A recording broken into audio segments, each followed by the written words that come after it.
નમસ્કાર મિત્રો, આજે આપણે આવ્યા છીએ ભાવનગરના લાખણકા ગામે, જ્યાં ગ્રામ લોકોનો એવો આક્ષેપ છે કે ગામમાં જે રેતી ધોવાના જે છારણા ચાલી રહ્યા છે, ત્યાં એમ કહેવાય છે કે ત્યાંથી જે પાણી આવે છે અને આ તળાવમાં નાખવામાં આવે છે. અને એવો આક્ષેપ થઈ રહ્યો છે કે આ તળાવની એ ટાઈપની હાલત છે કે અહીંયા આપણે કે પણ આમ અંદર પગ પણ ન મૂકી શકીએ, સીધા અંદર ધસી જાય. કોઈ પણ પશુ કોઈ પણ અહીં પાણી પીવા માટે આવે તો સીધું પગ મૂકે એટલે અંદર ધસી જાય, એવી અત્યારે આ તળાવની હાલત થઈ ગઈ છે. અને આમાં જે પાણી આવે છે એ જે સાવણા એમ કહેવાય છે કે ચાલતા હોય ત્યાંનું બધું પાણી ત્યાંથી અહીંયા આવે છે. અને આ તળાવની અત્યારે તમે જોઈ શકો છો આવી હાલત થઈ ગઈ છે કે આમાં કોઈ પણ જીવજંતુ આમાં પાણી પીવા માટે જાય, ખાલી પગ મૂકે તો આમાં પગ આખો ધસી જાય અને આખું એમાં ઊભો ધસી જાય, એવી અત્યારે આ તળાવની હાલત થઈ ગઈ છે. ગામની અંદર આવ્યા છીએ અને અહીંના સરપંચ સાથે આપણે વાત કરવાની કોશિશ કરશું કે આ એટલા ટાઈમથી જે ગામમાં આ ખાણ ખનીજનું જે ચોરીનું આક્ષેપો થઈ રહ્યા છે અને જે તળાવમાં રેતી ધોવાય અને જે પાણી તળાવમાં નાખવામાં આવે છે, જે આ રામ કહેવાય કે તળાવમાં નાખવામાં આવે છે, જે હમણાં આપણે વિડીયોમાં જોઈએ એ પ્રમાણે ત્યાં પશુ કોઈ પણ પાણી પીવા જાય તો એમાં ખૂટી જતા હોય છે. તો આપણે ગામના ઉપસરપંચ સાથે આપણે વાત કરીશું. શું નામ છે તમારું? ભોળાભાઈ અરખાભાઈ મારું નામ છે. હું ઉપસરપંચ છું અને અહીંયા એની અરજી દીધેલી છે, ખાણ ખનીજવાળા દીધેલી છે, કલેક્ટર દીધેલી છે. એની છૂટાણા થઈ 3 મહિના પછી તરત થઈ દીધેલી છે અરજી. એ આવ્યા થાય હતી ને આપણે 1200 વીઘો એને બતાડી દીધેલું છે, એની હારી રહી અહીંયા કાર્યવાહી કરે છે પણ કોઈ ચાલુ રહે છે.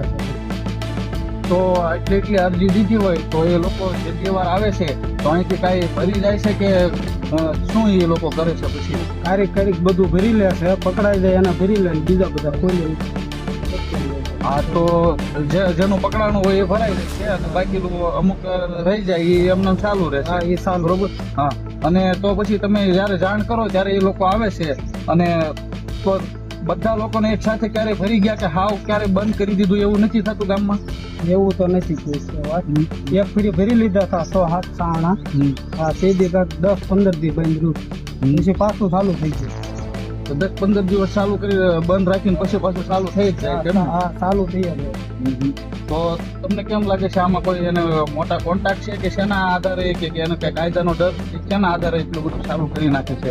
એ તો આ 10-15 વર્ષથી હમણાં હાકે છે, 8-9-10 વર્ષ એની તો જે વરસ છે એનું થોડુંક પીર્યું, પણ આમ તો બધું ચાલુ જ છે. તો આપણે ઉપસરપંચ સાહેબ સાથે વાત કરી અને આપણે ગામના બીજા નાગરિકો સાથે પણ વાત કરવાની કોશિશ કરીશું કે આમાં આગળ બીજું કઈ શું કાર્યવાહી થયેલી છે. અને તો બાકીની માહિતી આપણે લાખણકા ગામના સરપંચ સાહેબ પાસેથી મેળવશું કે ગામમાં એવા પણ આક્ષેપો થયેલા છે કે ગામનું જે મેદાન છે તે ખોદી નાખવામાં આવ્યું છે. તો સરપંચ સાહેબ સાથે પણ આ વિશે વાત કરીશું. શું નામ છે સરપંચ સાહેબ આપનું? રાજુભાઈ શીખાભાઈ. હાજી. હું હાલમાં સરપંચ.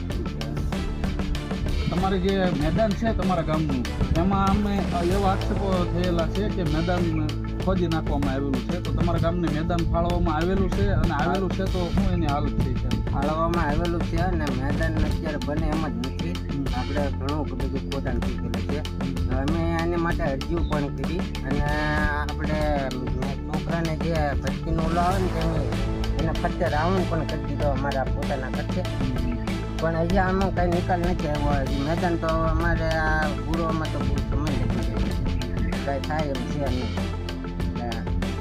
તો આ ગામનું મેદાન જે છે એ જે પ્રમાણે સરપંચ સાહેબે વાત કરી એ પ્રમાણે કે આ લોકો દ્વારા એ મેદાનને પણ ખોદી નાખવામાં આવ્યું છે. ગામના જે બાળકો જે કહેવાય છે કે ભવિષ્ય ગણાતું હોય છે, તો એને જે તૈયારી કરવાની હોય છે એ મેદાનને પણ ખોદી નાખવામાં આવ્યું છે.